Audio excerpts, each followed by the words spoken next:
Thank you, Sally, so much for joining us for the 22nd, if you can believe it, Happiness Happens Month.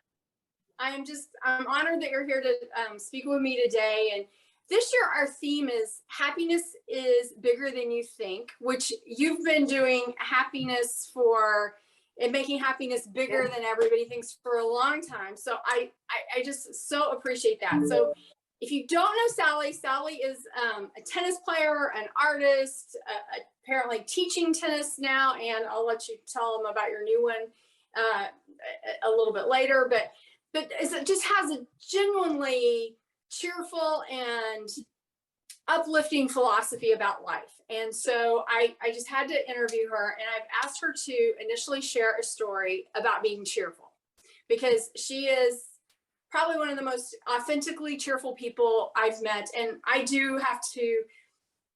grateful that I have a very happy group of people I hang out with. But like I said, Sally would be at the top of the list of being cheerful. And so thank you for joining us. And I'll let you kind of take it over. Yeah, great. Yes, I'm happy to be a part of your group, because what you do is very important. And of course, happiness is a vibration that helps everyone.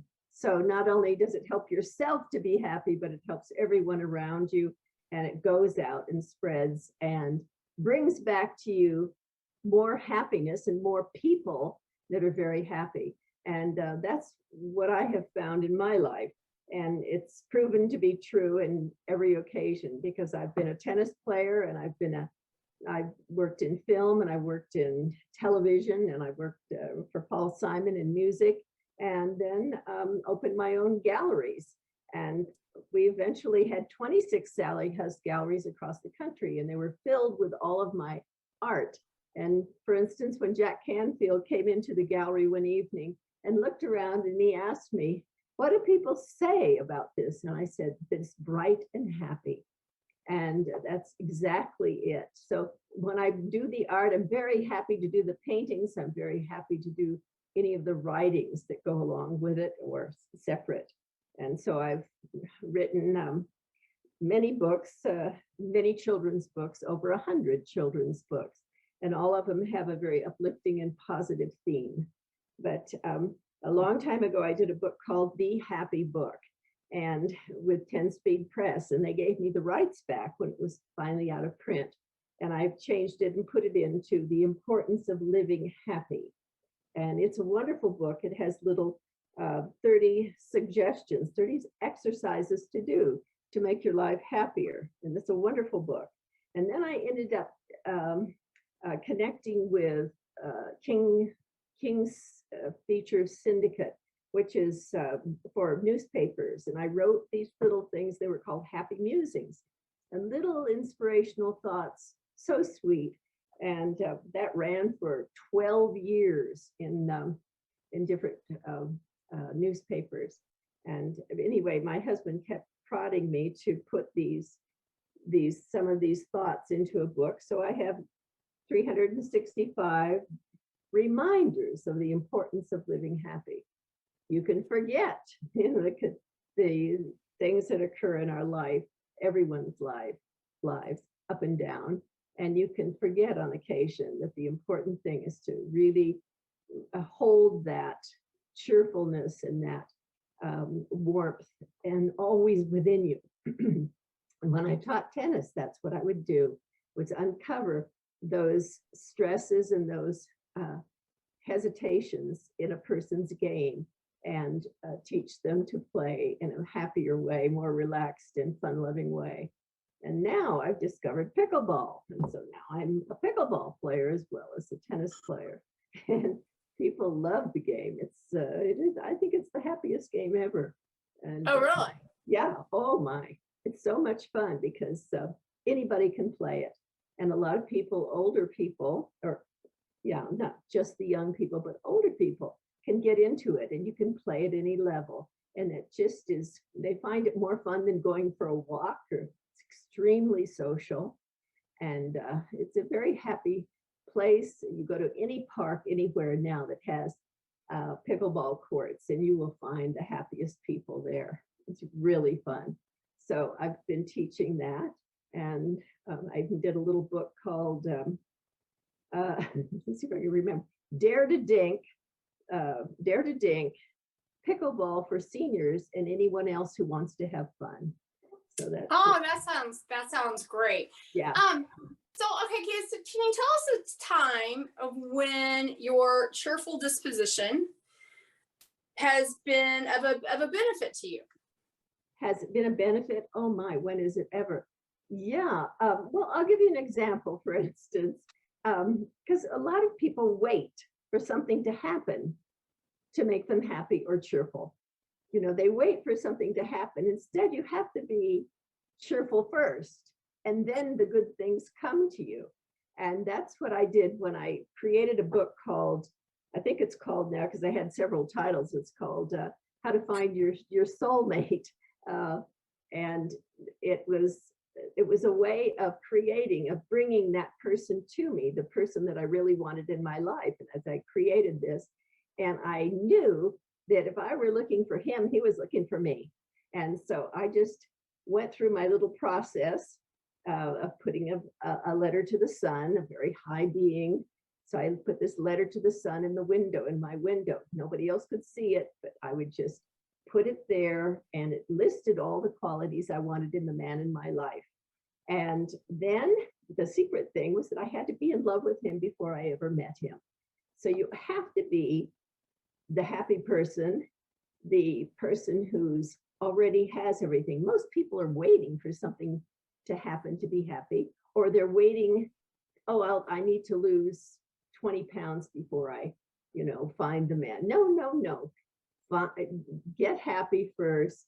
Do the things that you need to do to get there. It's not waiting for that person to show up and then do these things.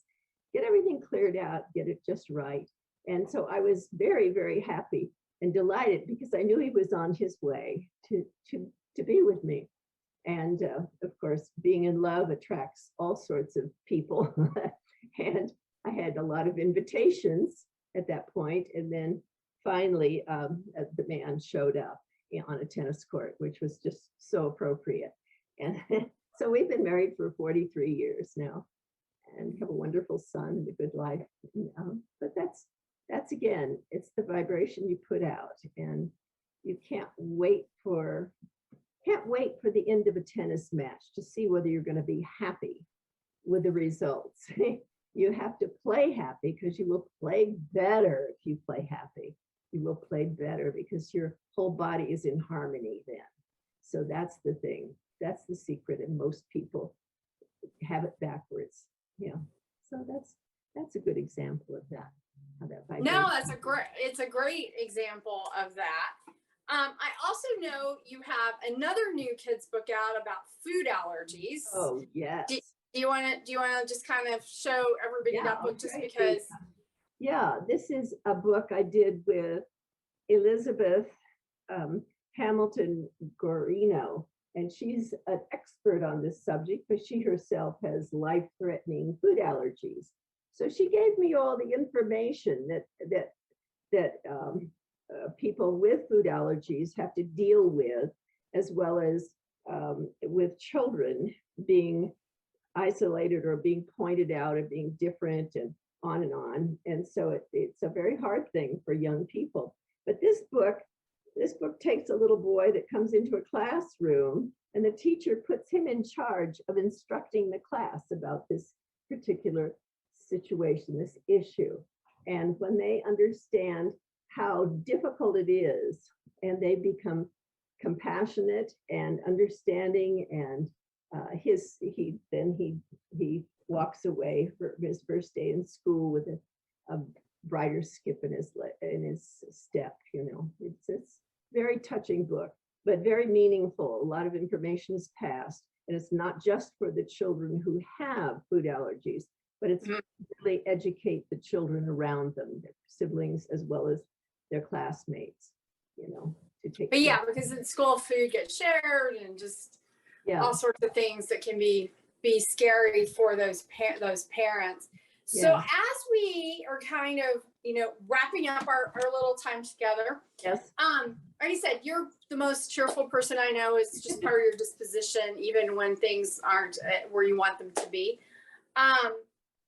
My question would be, happiness is personal. I know you read my new book, Practical Happiness, Yes. and Yes. happiness is personal. So what is one of the happiness is personals for you that might not be Marv's or your kids or your friends? It's just something that makes you super happy to add to your cheerfulness. Well, I only played pickleball for about a year. And when I started in, I learned a little bit enough about it. And I would go to the park and I had a little bag with my pickleballs and my paddle. And I had a thing for water, and I would go walking along. It was like going, it was like being on a playground. It was so much fun, just walking from the car to the courts. It just had a certain feel to it. And when I did my little book on pickleball, I asked many of the people that were playing in this park to give me their ideas of why they played the game, why they played it, and why they enjoyed it. And the best one was this woman who was in her 90s. And she said, the hardest part about playing pickleball is remembering the names of all my new friends. Oh my gosh. And that's how it is. I went to the courts. I had been teaching quite a bit, so I hadn't been to the regular courts in the park the other day. And I went over to watch a friend play in a little tournament. And I walked over there and the people said, oh, Sally, where have you been? They become friends. It's just the most welcoming sport and game I've ever been involved in. Well, I love that because again, it sounds like you're sharing your cheerful with your new pickleball friends. So thank you for being here with me for Happiness Happens Month, and thanks for celebrating with us for a lot of years. And I'm so grateful our paths crossed. I will tell you one line that it's in my book, but it says, if you wait to be happy, you will wait forever. If you're happy now, you'll be happy forever. I love that. That's so appropriate for Happiness Happens Month. So again, thank you.